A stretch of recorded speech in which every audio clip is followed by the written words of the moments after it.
নাও divorce paper, ওখানে sign করে দাও।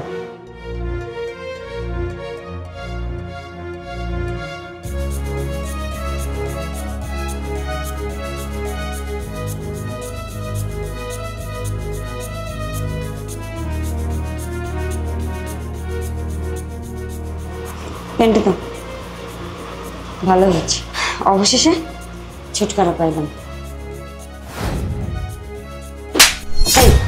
তোমার সাহস তো কম না, তুমি আমাকে টাচ করছো? হ্যাঁ, তুমি ভুলে যাবে না যে কিছুক্ষণ আগে আমাদের ডিভোর্স হয়ে গেছে, সুতরাং আমাকে টাচ করার দুঃসাহস দেখাবে না, সেই রাইট তোমার নাই। আর আমি এখন বাবার বাসায় চলে যাব। আমি না একটা জিনিস কিছুতেই বুঝি না, যে আমার বাবা কি দেখে তোর মতো একটা ছেলের সঙ্গে আমাকে বিয়ে দিয়েছিল, যার একটা বাড়ি পর্যন্ত নাই, ভাড়া বাসায় থাকতে হয়, আমার কোনো সকাল রাত পূরণ করতে পারিস না, কিচ্ছু পারিস না। আর শোন, আমি না ডিসিশন নিয়ে নিয়েছি, আমি তোর থেকে না উচ্চ লেভেলের একটা ছেলেকে বিয়ে করব, বিয়ে করে অন্য কোথাও সেটেল হয়ে যাব। এইরকম জীবন আমার চাই না। আর সে ছেলেটার এত কিছু থাকবে যে আমার কখনো তার কাছে কিছু চাওয়ার প্রয়োজনই পড়বে না, কারণ না চাইতে তো আমি সব পেয়ে যাবো। তার গাড়ি থাকবে, বাড়ি থাকবে, অনেক অনেক টাকা থাকবে। আর যাই হোক, তোর মতো এরকম লো ক্লাসের থাকবে না, ফকিন্নি থাকবে না, বুঝতে পেরেছিস? শোভা, তুমি কি ভাবছো আমি বরবাদ হয়ে গেছি? আমার সকল টাকা পয়সা বিজনেস শেষ হয়ে গেছে? না, এসব কিচ্ছু হয়নি। বাজায় আমি তোমাকে এসব কথা কেন বলছি? তোমার আমার তো ডিভোর্স হয়ে গেছে। তোমার কি মনে হয় তোমার প্রতি আমার বিন্দুমাত্র আগ্রহ আছে? তোমার সম্বন্ধে না আমার আর কিছু জানার নেই। তোমার থাকবেই বাকি এই ভাড়া বাসাটা ছাড়া। এই ভাড়া বাসা থাকতে শুধুমাত্র তোমাকে পরীক্ষা করার জন্য। তুমি কী ভাবছো আমার ব্যবসা বাণিজ্য সব শেষ হয়ে গেছে, আমি একদম শূন্য হয়ে গেছি? না, এসব কিছুই হয়নি। আমি সব তোমাকে মিথ্যা বলেছিলাম। আমার বিজনেসের কোনো ক্ষতি হয়নি, বরঞ্চ আজকের পর থেকে আমার বিজনেসে লাভ আর লাভ হবে। আচ্ছা, বাহ, খুব ভালো অ্যাক্টিং পারো তো তুমি।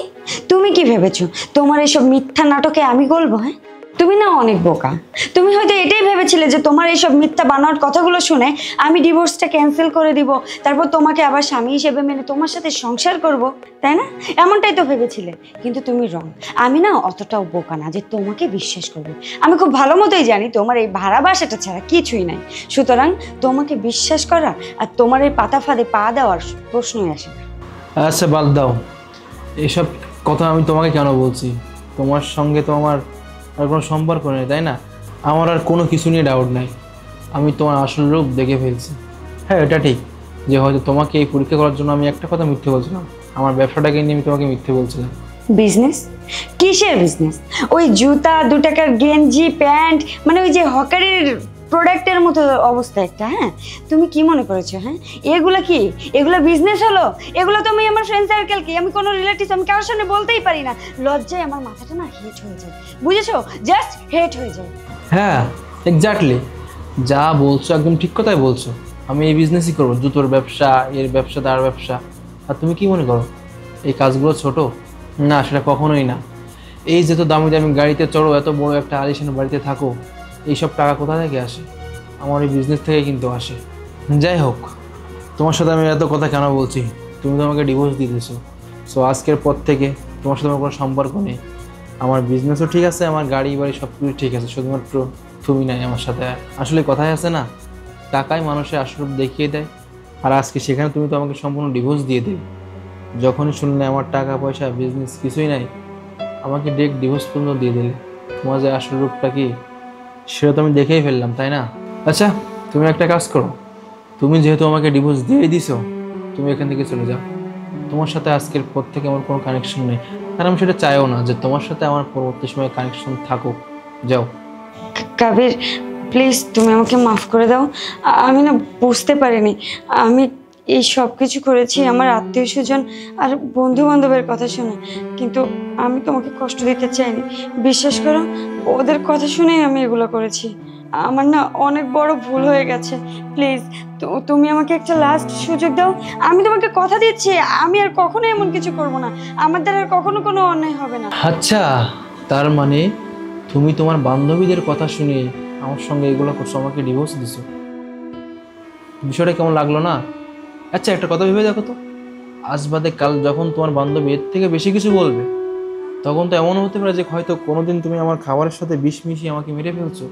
আমি তো আমার জীবনের রিস্ক কোনোভাবেই নিব না। আর তার চেয়ে বড় কথা, তুমি তো আমাকে ডিভোর্স দিয়ে দিছো, তাই না? সো আজকের পর থেকে তোমার আর আমার কোনো কানেকশন থাকবে না, এটাই ফাইনাল। আজকে আমি আমার জীবনের সবচেয়ে বড় শিক্ষাটা পেয়েছি কি জানো, যে একটা মানুষের কাছে টাকা না থাকলে তার পাশে দাঁড়ানোর মতো কেউ থাকে না, ইভেন তার স্ত্রীও না। আচ্ছা, একটা জিনিস বুঝতে পারতেছি না, তুমি এখনো কেন দাঁড়িয়ে আছো এখানে? তুমি আমাকে ডিভোর্স দিছো, তো কেন দাঁড়িয়ে আসো?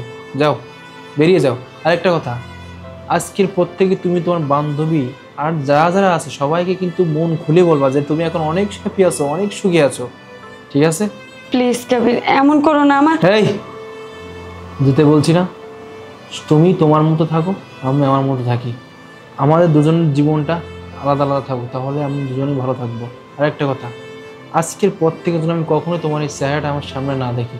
যাও, লিভ, যাও।